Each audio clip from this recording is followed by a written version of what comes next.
Hi friends, welcome to Jasna's kitchen. അപ്പോൾ എല്ലാവർക്കും സുഖമാണെന്ന് വിശ്വസിക്കുന്നു. ഞാനിന്ന് ചെയ്യാൻ പോകുന്നത് കടച്ചക്ക ഉപയോഗിച്ച് നല്ലൊരു ടേസ്റ്റി ആയിട്ടുള്ള കറിയാട്ടോ. അപ്പോൾ അധികം നീരൊന്നും ഇല്ലാത്തൊരു കറിയാണ്. നിങ്ങൾക്ക് വേണമെങ്കിൽ ഗ്രേവി ആയിട്ട് വെക്കാം. പിന്നെ ഇത് നല്ല ടേസ്റ്റ് ആട്ടോ. ചപ്പാത്തിയുടെ, ചോറിൻ്റെ എന്തിൻ്റെ കൂടെ കഴിക്കാനും നല്ലൊരു കിഡ് കോമ്പിനേഷനാണ്. അപ്പോൾ എല്ലാവരും ഒന്ന് ട്രൈ ചെയ്ത് നോക്കുക. അപ്പോൾ ഞാനിതിന് വേണ്ടിയിട്ട് ഒരു കടച്ചക്ക എടുത്തിട്ടുണ്ട്. ഇതൊരു 1/2 കിലോ വെയിറ്റുള്ള കടച്ചക്കയാണ് കേട്ടോ. അപ്പോൾ ഇതിൻ്റെ തൊലിയൊക്കെ നന്നായി കളഞ്ഞ് ഒന്ന് ചെറുതായിട്ട് കട്ട് ചെയ്തെടുക്കുക. പിന്നെ ഇതിൻ്റെ ഉള്ളിലത്തെ കൂന് കളയേണ്ട ആവശ്യമൊന്നുമില്ല. നിങ്ങൾക്കത് തീരെ ഇഷ്ടമില്ല എന്നുണ്ടെങ്കിൽ മാത്രം കളയാം കേട്ടോ. ഞാനിപ്പോൾ കളഞ്ഞിട്ടൊന്നുമില്ല.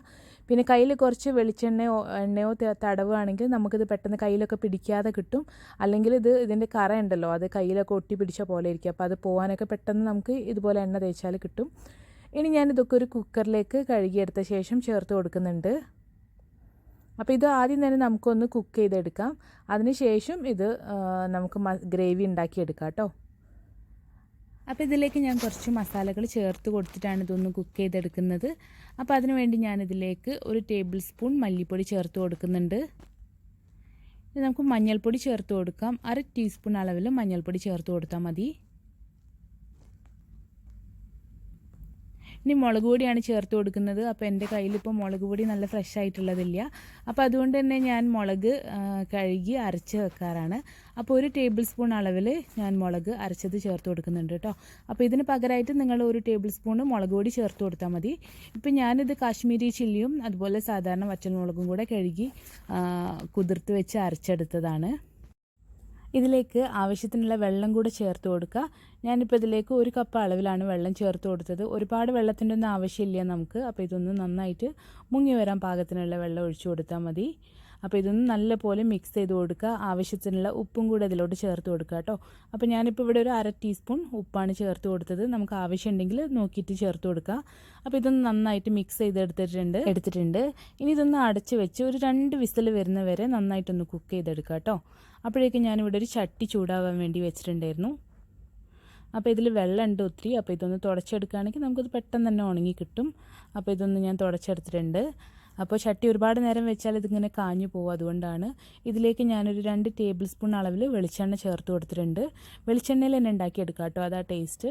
ഇതിലേക്കൊരു 1/4 ടീസ്പൂൺ ഉലുവ ചേർത്ത് കൊടുക്കുന്നുണ്ട്.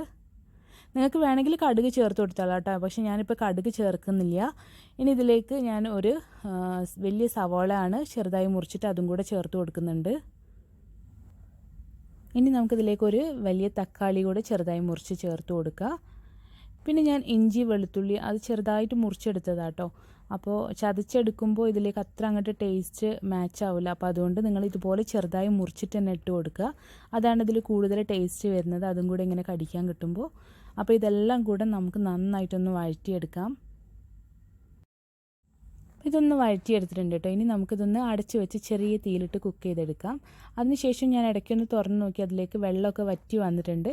അപ്പോൾ ഇതിലേക്ക് കുറച്ച് കറിവേപ്പില ചേർത്ത് കൊടുക്കുക. അപ്പോൾ കറിവേപ്പിലൊക്കെ നന്നായിട്ട് തന്നെ ചേർത്തോളാം കേട്ടോ. അപ്പോൾ നല്ല ടേസ്റ്റാണ് ഈ കറിക്ക്. അപ്പോൾ ഈ ഉള്ളി തക്കാളിയൊക്കെ ഒരു വെള്ള കളറായിട്ട് തന്നെ നിൽക്കുകയാണ്. അപ്പോൾ ഞാനിതിലേക്ക് കുറച്ച് മുളക് പൊടി ചേർത്ത് കൊടുക്കുകയാണ്. അപ്പോൾ നമ്മൾ എരിവിനുള്ള ആവശ്യത്തിന് മുളക് പൊടി നമ്മൾ നേരത്തെ ചേർത്ത് കൊടുത്തിട്ടുണ്ട്. അപ്പോൾ അതുകൊണ്ട് തന്നെ ഞാനിതിലോട്ട് 1 ടീസ്പൂൺ കാശ്മീരി ചില്ലി പൗഡറാണ് ചേർക്കുന്നത്. അപ്പോൾ ഇത് ജസ്റ്റ് ഒരു കളറിന് വേണ്ടി മാത്രമാണ് കേട്ടോ ചേർക്കുന്നത്. അപ്പോൾ നിങ്ങൾക്ക് വേണമെങ്കിൽ കുറച്ച് മുളക് പൊടി വേവിക്കുന്ന സമയത്ത് ചേർത്ത് കൊടുത്തിട്ട് ബാക്കി ഇതുപോലെ മസാല ഉണ്ടാക്കുന്ന സമയത്ത് ചേർത്ത് കൊടുക്കുക. അപ്പോൾ ഞാനിപ്പോൾ കാശ്മീരി ചില്ലി പൗഡറും ചേർത്ത് ഇതൊന്ന് താളിച്ചെടുത്തിട്ടുണ്ട് നന്നായിട്ട്. ഇനി നമ്മൾ വേവിച്ച് വെച്ച കടച്ചക്ക കൂടെ അതിലോട്ട് ചേർത്ത് കൊടുക്കുക കേട്ടോ. അപ്പോൾ ഇത് നന്നായിട്ടൊന്ന് മിക്സ് ചെയ്ത് കൊടുക്കുക. അതിൽ നമ്മൾ കുറച്ച് വെള്ളം മാത്രമാണ്, അത് വെന്ത് വരാൻ പാകത്തിന് മാത്രമായിരുന്നു വെള്ളം ഒഴിച്ചു കൊടുത്തത്. അപ്പോൾ അതുകൊണ്ട് തന്നെ ഇതിനകത്ത് അധികം വെള്ളമൊന്നുമില്ല. അപ്പോൾ നമുക്കിതിലേക്ക് കുറച്ചുകൂടെ വെള്ളം ഒഴിച്ചു കൊടുക്കണം. അപ്പോൾ ഞാൻ ഈ വേവിച്ച് വെച്ച ഈ കുക്കറിൽ തന്നെ കുറച്ച് ഒരു 1/2 കപ്പ് അളവിൽ വെള്ളം എടുത്തിട്ട് ഇതിലോട്ട് മിക്സ് ചെയ്ത് ഒഴിച്ചു കൊടുത്തിട്ടുണ്ട് കേട്ടോ.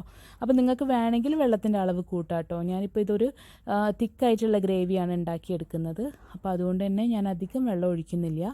ഇത് ഒന്ന് മുങ്ങി വരാനുള്ള പാകത്തിന് മാത്രമുള്ള വെള്ളമാണ് ഞാൻ എപ്പോഴും ഒഴിച്ചു കൊടുക്കുന്നത്.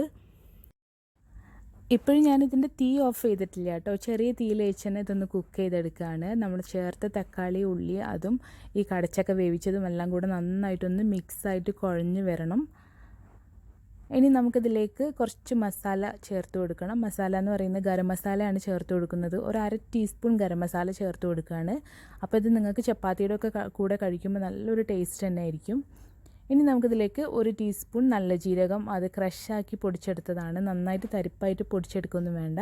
കുറച്ചിങ്ങനെ നമ്മുടെ തരിതരിയുള്ള പോലെ തന്നെ ക്രഷായിട്ട് പൊടിച്ചെടുത്താൽ മതി. അപ്പോൾ ഇതും കൂടെ ചേർത്ത് നല്ലപോലെ ഒന്ന് മിക്സ് ചെയ്ത് കൊടുക്കുക. ഇപ്പോൾ നമ്മുടെ കറി റെഡി ആയിട്ടുണ്ട് കേട്ടോ. അപ്പോൾ നമുക്കിത് ഈ ഒരു പാകത്തിന് കോരി മാറ്റി വെക്കാം. ഇനി ഞാനിതിലേക്ക് ഒരു 1/2 ടേബിൾ സ്പൂൺ ചെറുനാരങ്ങയുടെ നീരും കൂടെ ഒഴിച്ചു കൊടുത്തിട്ടുണ്ട്. ഒരു പുളിക്ക് വേണ്ടിയാണ്. അപ്പോൾ ഞാനിതിലേക്ക് ഒരു താളിപ്പ് ഉണ്ടാക്കി ഒഴിക്കാൻ പോവാം. അതിന് വേണ്ടി ഒരു പാനിലേക്ക് 1 ടേബിൾ സ്പൂൺ വെളിച്ചെണ്ണ ഒഴിച്ചു കൊടുത്തിട്ടുണ്ട്. അതിൽ കടുക്, കറിവേപ്പില, വറ്റൽമുളക് ചേർത്ത് ഒന്ന് താളിച്ചെടുത്തിട്ടുണ്ട്. ഇതും കൂടെ നമുക്ക് ഈ കറിയിലേക്ക് ഒഴിച്ചു കൊടുക്കാം കേട്ടോ. അപ്പോൾ എനിക്ക് തോന്നുന്നു കടച്ചക്ക ഉപയോഗിച്ച് ഇതുപോലൊരു കറി നിങ്ങൾ ഉണ്ടാക്കി കാണില്ല എന്ന്. കാരണം എനിക്ക് തോന്നിയ ഒരു ഐഡിയയിൽ ഞാൻ ചെയ്തതാണ്. അപ്പോൾ നിങ്ങളും ഇതുപോലെ ഒന്ന് ട്രൈ ചെയ്ത് നോക്കുക. എന്നിട്ട് നിങ്ങളുടെ ഫീഡ്ബാക്ക്സൂടെ എന്നെ അറിയിക്കാൻ മറക്കരുത് കേട്ടോ. നല്ല ടേസ്റ്റ് ഉണ്ടായിരുന്നു ഇത് ചോറിൻ്റെയും ചപ്പാത്തിയുടെയും ഒക്കെ കൂടെ കഴിച്ചപ്പോൾ. അതുകൊണ്ടാണ് ഞാനിത് നിങ്ങളെ കാണിക്കാമെന്ന് വിചാരിച്ചത്. അപ്പോൾ നിങ്ങൾക്ക് ഇഷ്ടമായിട്ടുണ്ടെങ്കിൽ നിങ്ങളുടെ ഫീഡ്ബാക്സും എന്നോട് പറയാൻ മറക്കരുത്. അപ്പം വീഡിയോ ഇഷ്ടമായിട്ടുണ്ടെങ്കിൽ ഒന്ന് സബ്സ്ക്രൈബ് ചെയ്യാനും കൂടെയുള്ള ബെല്ലൈക്കൺ കൂടെ ഒന്ന് ക്ലിക്ക് ചെയ്യാൻ മറക്കരുത് കേട്ടോ. ഞാനിടുന്ന വീഡിയോസിൻ്റെ എല്ലാ നോട്ടിഫിക്കേഷൻ നിങ്ങൾക്ക് പെട്ടെന്ന് കിട്ടാൻ വേണ്ടിയാണ്. പുതിയൊരു വീഡിയോ ആയിട്ട് വീണ്ടും വരുന്നതാണ്. അതുവരേക്കും bye bye. Thank you for watching Jasna's kitchen.